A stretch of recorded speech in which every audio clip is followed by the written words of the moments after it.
Muito bem, o tema de hoje é a Sociedade das Minas Gerais. Na aula passada, eu tratei do impacto da descoberta de ouro em grandes quantidades na América Portuguesa na economia mundial. Hoje, o objetivo é abordar o impacto dessas descobertas na própria América Portuguesa, preferencialmente, embora seja impossível, do meu ponto de vista, se limitar a observar apenas o que ocorre na América Portuguesa. Então também farei alguns ganchos, alguns apanhados com o contexto internacional, retomando então um ou outro ponto da minha exposição da semana passada, mas de modo apenas indicativo. Hoje o foco é a América Portuguesa por ela mesma. Bem, os impactos dessa descoberta, eles são profundos. De início, pessoal, eu proponho uma aproximação com esse problema em termos demográficos. Tenham em mente números aproximados da população da América Portuguesa no século XVIII. Em 1700, a população da América Portuguesa estaria em torno de 300 mil. Portugal, na mesma época, tem cerca de 2 milhões de habitantes. América Portuguesa, 300 mil, Portugal, 2 milhões. Um pouco a mais, um pouco a menos, mas a escala nos ajudará a pensar.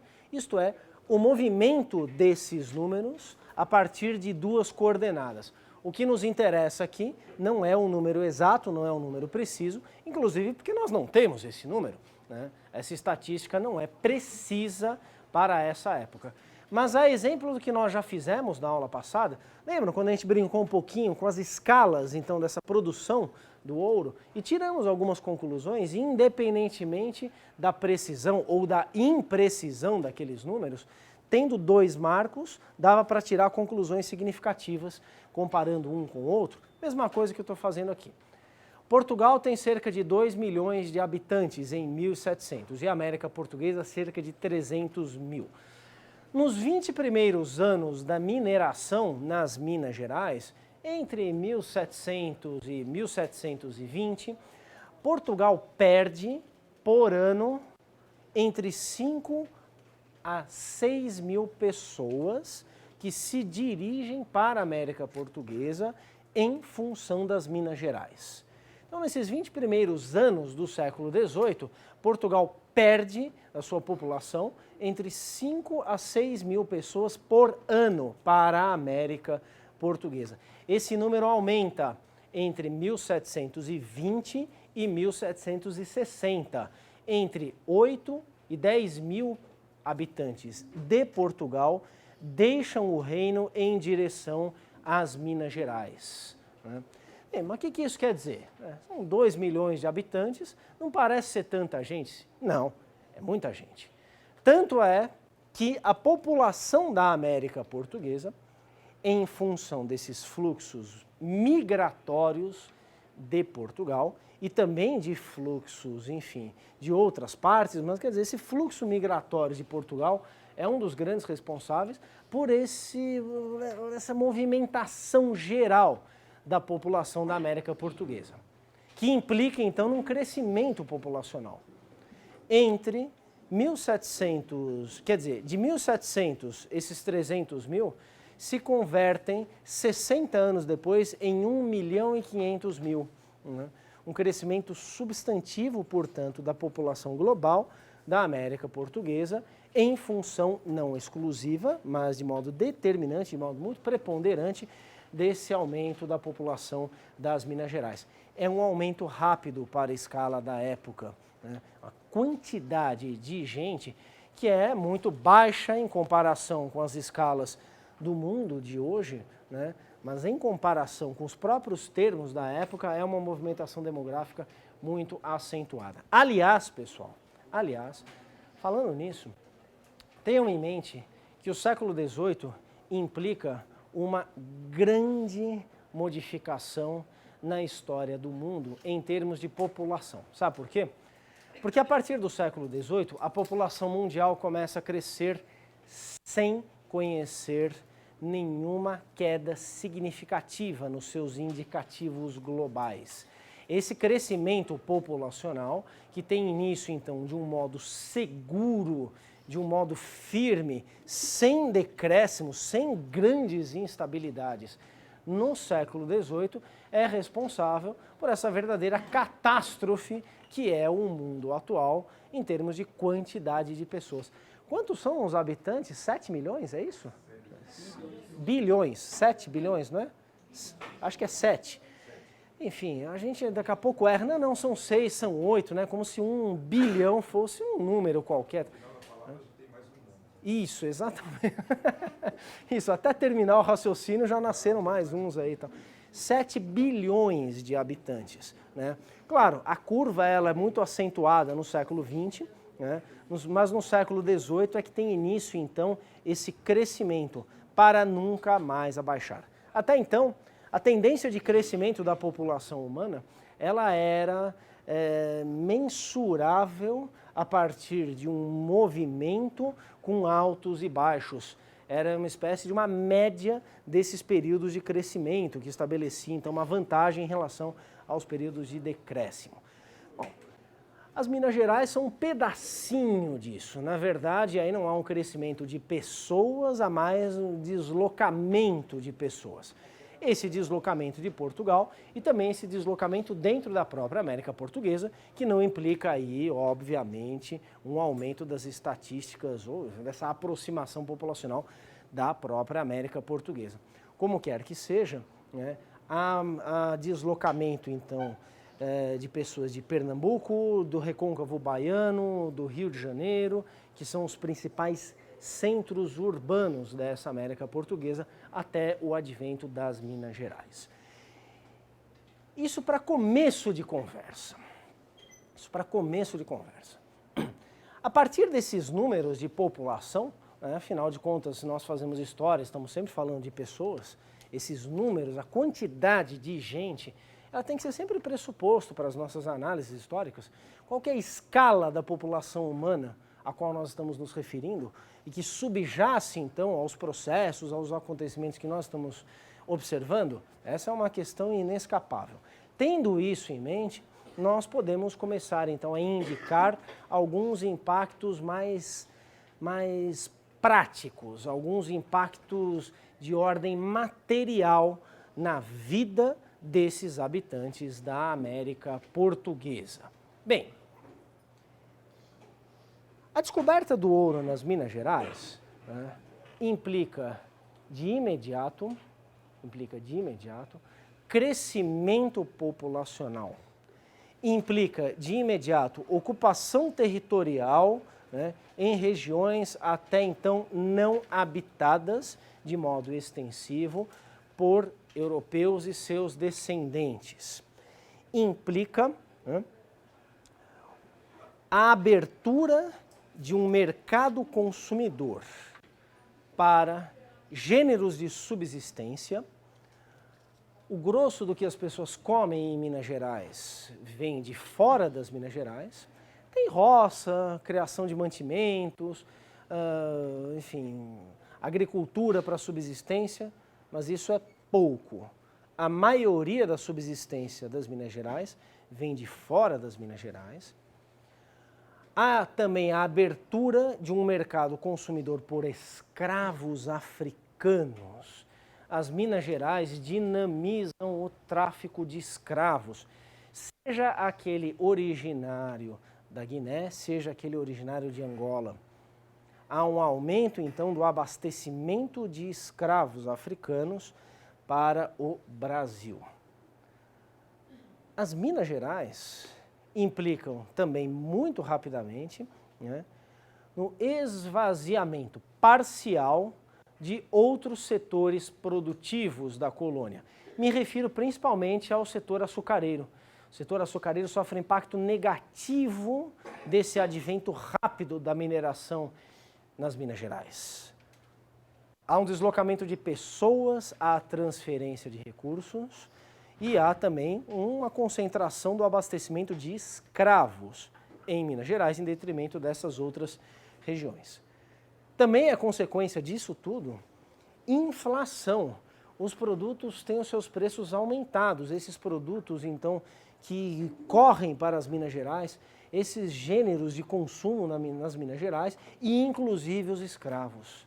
O preço dos escravos tende a aumentar pelo aumento da procura na América Portuguesa em decorrência das Minas Gerais. E uma outra situação que completa esse cenário é o advento de crises de subsistência, de fome, isto é, as numerosas, cada vez mais numerosas bocas de Minas Gerais comem tudo o que ela produz de início e tudo aquilo que chega como gênero de subsistência muito rapidamente, né? Então, crises de subsistência pautam esse cenário inicial das Minas Gerais no começo do século XVIII. Vocês vejam, então, que não se trata apenas, né, da abertura de uma região até então não sistematicamente incorporada nos padrões da colonização portuguesa da América, mas sim uma aceleração, uma dinamização que implica alta dose de conflituosidade social nessa região. Não há como evitar isso nos seus primeiros anos de existência, né? Bem, observemos aqui, né, para a gente não perder aí a familiaridade com os gráficos, tomemos apenas um indicativo dessas representações econômicas. Temos aqui, então, um gráfico publicado na obra do Stuart Schwartz, Segredos Internos, Engenhos e Escravos na Sociedade Colonial, uma obra referencial muito importante para os estudos da colonização portuguesa da América. Temos aqui, então, preço do açúcar branco, isto é, aquele açúcar mais refinado, aquele açúcar de melhor qualidade, é o mais puro dos açúcares produzidos na América Portuguesa, recebido pelos engenhos da Bahia, entre 1550 e 1768. Apenas o açúcar branco, apenas na Bahia, o preço recebido, então, por esse açúcar. Bem, começa aqui em 1540, vamos de 20 em 20 anos, até 1780. O que eu quero observar aqui, né, é que, a despeito de tantas e tantas coisas que nós poderíamos extrair dessa representação gráfica da economia do açúcar no recôncavo baiano, né, e lembrando sempre que a economia do açúcar ela é absolutamente nodal para o conjunto dessa economia colonial, o açúcar é o principal produto, é a principal fonte de renda, é a principal fonte de valor dessa economia colonial, mesmo a mineração nos seus picos, né, ou no seu pico ali entre 1750 e 1760, dificilmente bate essa pujança que o açúcar continua a experimentar também no século XVIII. A despeito de tantas e tantas coisas que nós poderíamos extrair daqui, né, se vocês forem, enfim, observadores atentos, poderão reparar numa variação significativa no padrão de altos e baixos desse preço. Se isso daí fosse o coração de vocês, o médico ia ficar preocupado em primeiro lugar, né, porque tem muito alto e muito baixo rapidamente, né, então uma coisa meio, o coração batendo de maneira muito irregular, né, mas a partir de um certo momento, né, a distância temporal, mensurada então pelo eixo horizontal, a distância temporal entre os picos e as baixas diminui. As variações estão acontecendo em períodos de tempo mais comprimidos. Observem isso a partir daqui. Esta segunda metade do gráfico, né, apresenta variações mais rápidas. Elas estão comprimidas a partir de 1680. Ao passo que aqui, embora observem-se grandes variações, né, elas tendem a ser mais distribuídas no tempo. Vocês estão observando isso daí? Sim? A que se deve isso? Esse aumento da instabilidade no preço do açúcar branco do recôncavo baiano? Há uma série de fatores. Não há um único fator a explicar isso, inclusive porque aqui nós temos representação de uma variável de ordem econômica que é estrutural da economia colonial. Não é uma coisa qualquer que está sendo mensurada aqui. É algo que agrega um conjunto de fatores muito diversificados. Mas dentre esses fatores, nós temos então, né, esse solavanco provocado pelo advento da mineração. O esvaziamento parcial de setores produtivos açucareiros, a inflação, sobretudo do preço dos escravos, né, a diminuição de mão de obra disponível para trabalhar nas plantations.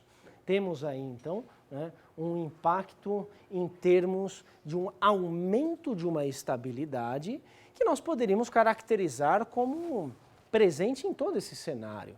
Quer dizer, essa é uma economia agrícola, essa é uma economia frágil, né, não tem aí mecanização muito sofisticada. Existem alguns padrões industriais de produção do açúcar que estão presentes aí, né? Mas nada que se compare com o agronegócio dos dias de hoje. Não tem fertilizantes químicos, não tem agrotóxicos, não tem estufas, não tem nada disso.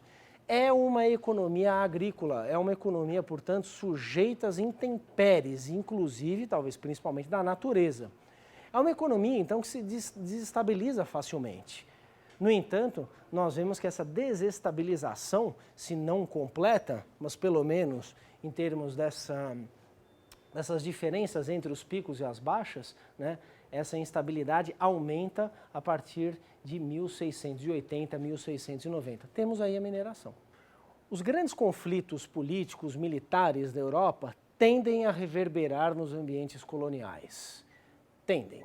O que acontece aí? Né? Nós temos a Guerra de Sucessão Espanhola, que se resolve então no começo, nas primeiras décadas do século XVIII. Isso reverbera aí? Sim, mas não de maneira direta. Aí nós precisamos então começar a introduzir algumas filigranas de informação, alguns detalhes e ver até que ponto o tal do contexto faz sentido. Por que eu digo o tal do contexto? Porque um contexto não deve ser apenas, aliás, não deve ser, fundamentalmente, uma colagem de características da época como um cenário a explicar uma questão específica. Um contexto deve, para nós historiadores, ser construído a partir da informação específica, ou a partir do fator específico que nós queremos analisar. É o específico que nos dará o critério de construção desse contexto. Caso contrário, nós teremos contextos disponíveis em gavetinhas, em enciclopédias, né, em sites, vocês entendem, né? Enfim, mesma coisa. Né? Disponíveis e aí simplesmente colaríamos contextos a esses acontecimentos, a esses fenômenos que nós queremos entender. Aí a coisa não funciona. Então eu digo, Guerra de Sucessão Espanhola, ok. Isso tem a ver, então, com o funcionamento da economia colonial, mas de modo menos direto do que o advento da mineração. De todo modo, tenham em mente que a política europeia, ela reverbera nos ambientes coloniais. Né? E não há guerra, não há conflito direto, né, entre colônias que não seja uma determinação das suas metrópoles, que não seja uma determinação da geopolítica oriunda da Europa. Tem dinâmicas próprias na América, claro, mas os grandes conflitos, eles são decididos lá. E aqui em ambientes coloniais, eles se transformam de acordo com as circunstâncias. Bem, sigamos em frente então. Né? Temos aqui essa instabilidade, temos aqui esses solavancos. Entendamos, então, que o início das Minas Gerais é muito mais conflituoso do que a sua consolidação. Sim, uma obviedade.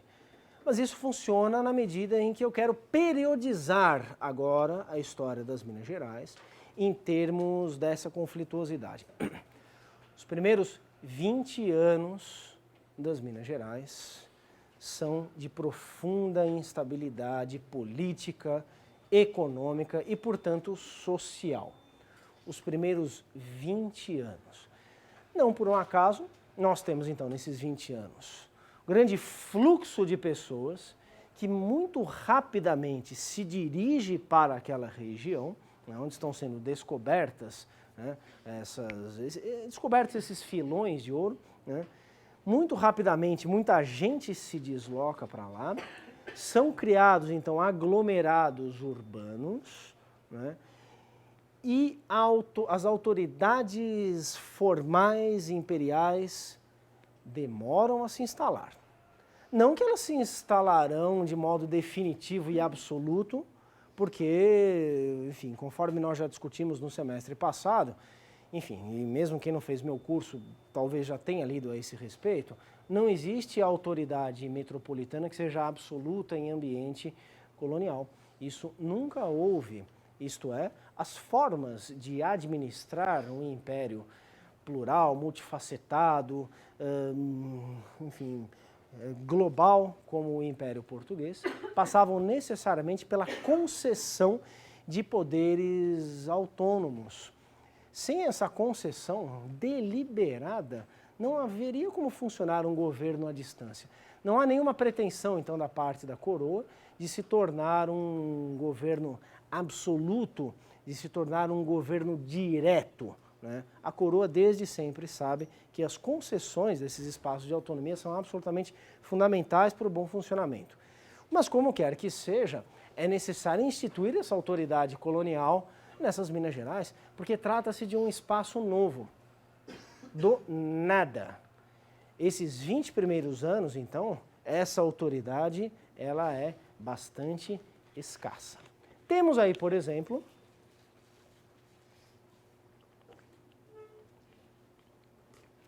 a famosa Guerra dos Emboabas, de 1707 a 1709. Na verdade, não sei se famosa, né? Porque nós paulistas temos a mania de achar que tudo que diz respeito à história de São Paulo é famoso, né? Essa associação entre a história de São Paulo e a história do Brasil, ela parece natural, né? Assim, qual que é a relevância da Guerra dos Emboabas para o conjunto da história da colonização? É importante, sem dúvida. Mas faz parte de uma mitologia paulista que deliberadamente associou, então, a história da região com a história de uma nação que ainda não existia e que estaria supostamente sendo criada, né, pela ação desses paulistas, e os bandeirantes aí ocupam uma posição central. Como quer que seja, essa Guerra dos Emboabas, de 1707 a 1709, é um típico conflito caracterizado pela dificuldade inicial de implementação do poder metropolitano nas Minas Gerais. Uma espécie de vazio de poder. Quem são os Emboabas? Os Emboabas são portugueses não paulistas, forasteiros, que são estigmatizados pelos paulistas, que querem controlar a região dos veios auríferos, que querem controlar o abastecimento, que querem controlar as rotas, as estradas. É uma disputa pelo controle dos recursos e das possibilidades de implementação lucrativa nessa região. Olha, a formação dessas Minas Gerais, né, com base nesses conflitos aí, repito e vou repetir isso até, enfim, vocês ficarem cansados dessa repetição, se processa em ritmo acelerado. Essa é uma grande característica das Minas Gerais. Existem características a distinguirem esse espaço das Minas Gerais de outros espaços da América Portuguesa, em termos econômicos, sociais, políticos, culturais, se vocês quiserem, mas nada disso é responsável pela criação de algo substancialmente novo. As Minas Gerais, elas têm de novidade em relação a outros espaços esse ritmo de processamento, de sedimentação de uma vida social. As estruturas, elas são fundamentalmente as mesmas de outras partes, com ênfases distintas, né? E tudo isso num ritmo acelerado. Eu dizia então que esses 20 primeiros anos são de dificuldades de implementação desse poder metropolitano, né? E de tentativa efetiva de que esse poder se instituísse, né? Em 1717, tem início o governo do Conde de Assumar, né, a capitania de São Paulo e Minas do Ouro, quer dizer, São Paulo e Minas Gerais, grosso modo, estão juntas numa mesma capitania, e a governá-la está então o Conde de Assumar, que assume em 1717 e que governará até 1721. A administração do Conde de Assumar é uma espécie de marco da consolidação dessa presença, né, de instituições formais metropolitanas nesse espaço colonial. Embora, de acordo com as acertadas palavras do Charles Boxer, autor de um texto que vocês devem ter lido, né, para a aula de hoje, o fim da Guerra dos Emboabas, em 1709, é um primeiro marco dessa consolidação, pelo menos dessa presença, né, do poder metropolitano. O governo do Assumar, de 17 a 21, aí sim corresponde à consolidação dessa ordem, de acordo com as especificidades, com as particularidades históricas dessa Constituição das Minas Gerais, né? Como quer que seja, essa consolidação cobrou um preço alto. O Conde de Assumar, né, ele teve um trabalho tremendo para lograr os objetivos do seu governo. Inclusive, enfrentou em 1720 uma conspiração liderada por Filipe dos Santos, né, que terminou mal para o próprio conde. O conde vivia assustado, parecia que ele detestava essas Minas Gerais, e aí errou na mão do castigo. Quer dizer, Filipe dos Santos era egresso de um extrato alto da sociedade colonial, não deveria pagar os seus crimes com pena capital. Dificilmente isso aconteceria. Porque, afinal de contas, nesse mundo convencionalmente chamado de antigo regime, que se desdobra em ambiente colonial, que corresponde, então, a essas monarquias europeias da Idade Moderna que se espalham por territórios coloniais, nesse mundo, nessa sociedade legitimada como uma sociedade desigual, nessa sociedade fundada na desigualdade entre os seus grupos sociais, um dos critérios de distinção entre um grupo e outro é a distribuição desigual das penas. Uma das formas, então, de reproduzir essa lógica de desigualdade social inerente, né, a esse mundo é a atribuição de penas diferentes a depender da posição social do criminoso, daquele que cometeu o delito. Vocês podem dizer, mas a mesma coisa acontece hoje. Pode até acontecer na prática, né? Aquela coisa então de rico não ir para a cadeia, não sei o que lá, né? Contrata um bom advogado, entendendo por bom advogado o advogado capaz, né, de protelar, né, usando o máximo de recursos possíveis a pena. E geralmente no caso daqueles criminosos velhinhos, eles ficam mais velhos ainda, né? E aí, pronto, a pena expirou, não sei o que lá, o sujeito morreu antes de ser condenado. São subterfúgios muito comuns, né? Sim, mas a princípio a lei é igual para todos, a princípio. Se na prática não é assim, nós podemos nos indignar com isso. Justamente nos indignamos porque temos uma expectativa distinta em relação à reprodução dessa sociedade. Aqui nessa sociedade, não. Ninguém espera, né, que um escravo e um senhor de escravo paguem com a mesma pena o mesmo delito. Eles podem matar, não a mesma pessoa, né, a pessoa não pode ser morta duas vezes, mas podem matar o mesmo tipo de pessoa, cometer o mesmo delito que eles pagarão com penas diferentes.